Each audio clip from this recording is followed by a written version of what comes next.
Good evening, you're watching News Mongolia on MNB World, and I'm your host, Amir Khambatar. And for top stories, 103 more cases of COVID-19 confirmed on Friday. Japanese government signs an MOU with UNICEF to support the immunization against COVID-19.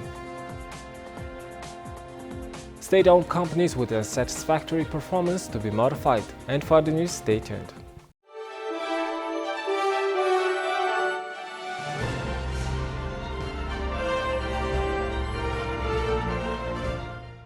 The Ministry of Health and National Center for Communicable Diseases held its daily press briefing to provide the latest updates on COVID-19 status in Mongolia.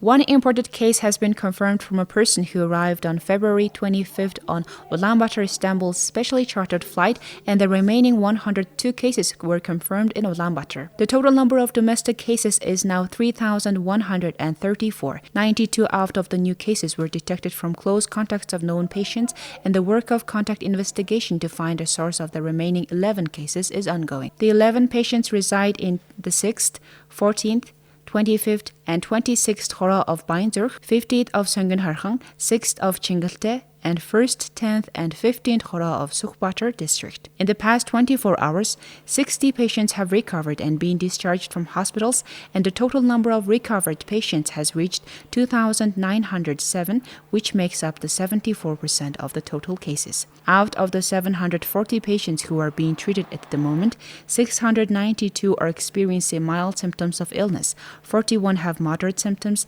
and 5 have severe symptoms, and 2 are in critical condition. As these days, more and more clusters are being found in Ulaanbaatar and more health workers are getting infected, health officials want the public to minimize social interactions and entities to minimize the number of employees to work at the office. The cabinet held its regularly weekly meeting. During the meeting, the Minister of Finance, Jiaoheng, introduced actions to be carried out on advancing the ownership types, duties, structures and organizations of state-owned and partially state-owned companies. As of 2019, 107 state-owned and 339 locally owned companies functioned with a loss of 37 trillion Mongolian tugurs and a profit of 1.5 trillion Mongolian tugurs.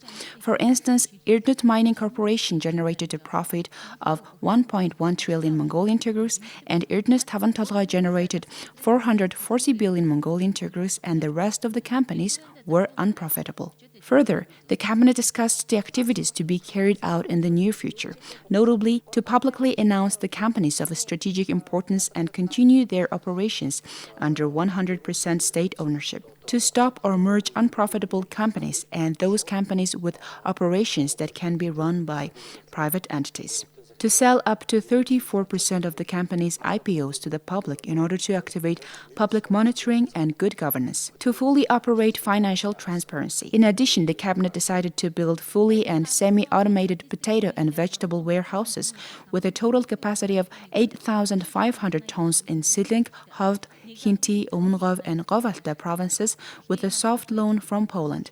Currently, there are more than 10,000 cellars and warehouses with a capacity of more than 220,000 tons registered nationwide. The Japanese government has agreed to provide Mongolia with significant financial support to achieve the goal of immunizing 60% of the population against COVID-19. Humanitarian aid of $21.5 million through UNICEF will be granted for 2 health sector capacity building projects to support universal immunization against COVID-19.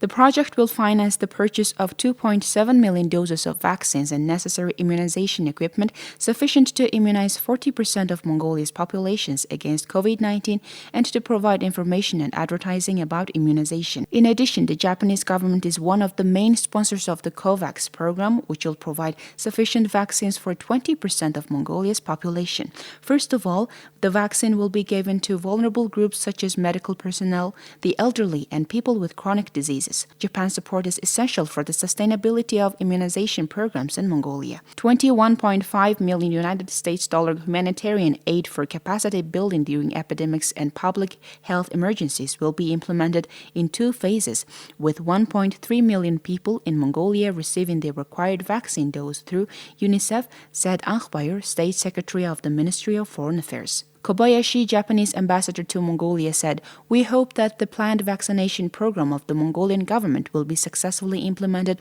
with the joint support of Japan and UNICEF.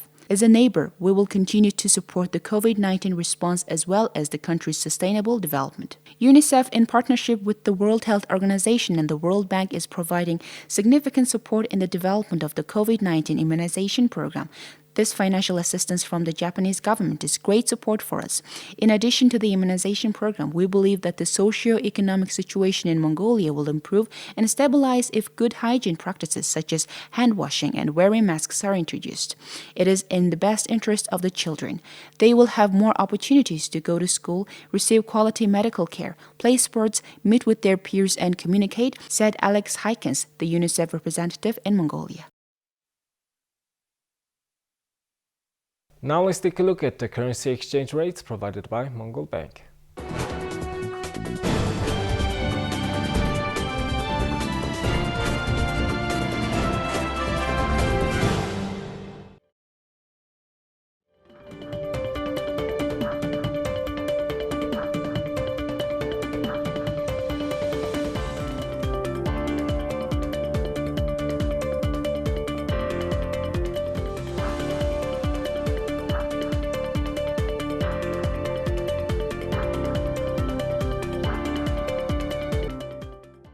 Mongolian Sustainable Kashmir Platform first plenary meeting was held virtually on March 11th.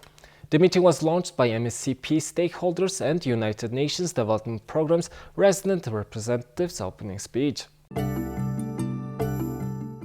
The platform's objectives are to ensure a strong and coherent legal and institutional framework for the sustainability of Kashmir production in Mongolia. It endeavors to establish partnerships and coordinated investments and actions that accelerate current efforts to advance the sustainability of production and processing in Mongolia so that it will enable Mongolia to be a global leader for sustainable Kashmir production. At this critical time, our collective attempts to facilitate a global value chain for sustainable Kashmir presents a concrete example of an alternative growth model that has important potential for Mongolia. I am pleased to see many organizations working on the Kashmir sector to address these challenges with us here today. We are all working hard together towards a common goal: to advance Mongolia as a leading producer of quality, sustainable Kashmir, while ensuring decent livelihoods for herders and preventing environmental degradation. One of the unique aspects of the current momentum of sustainable Kashmir is that the private sector, both domestic and international, are showing a keen interest to be part of the solution. Many are interested in understanding how their firms can increase the sourcing of sustainable and quality Kashmir. The plenary meeting continued with panel discussions and presentations on sustainable Kashmir, comparative analysis of Kashmir initiatives, introduction on the upcoming 2021 activities of the Mongolian Sustainable Kashmir Platform.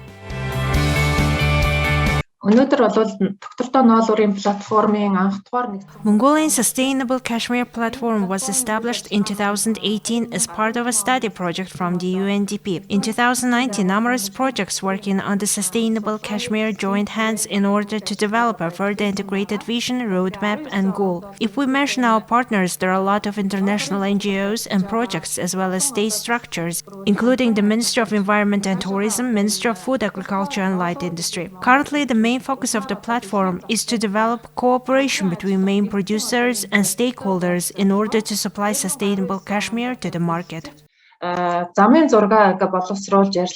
Later, this session continued with discussions on opportunities and prospects for Kashmir produced in Mongolia during the times of the COVID-19 pandemic. Now let's take a look at the weather forecast of world's major cities.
Well, that's all for today, and thank you for staying with us.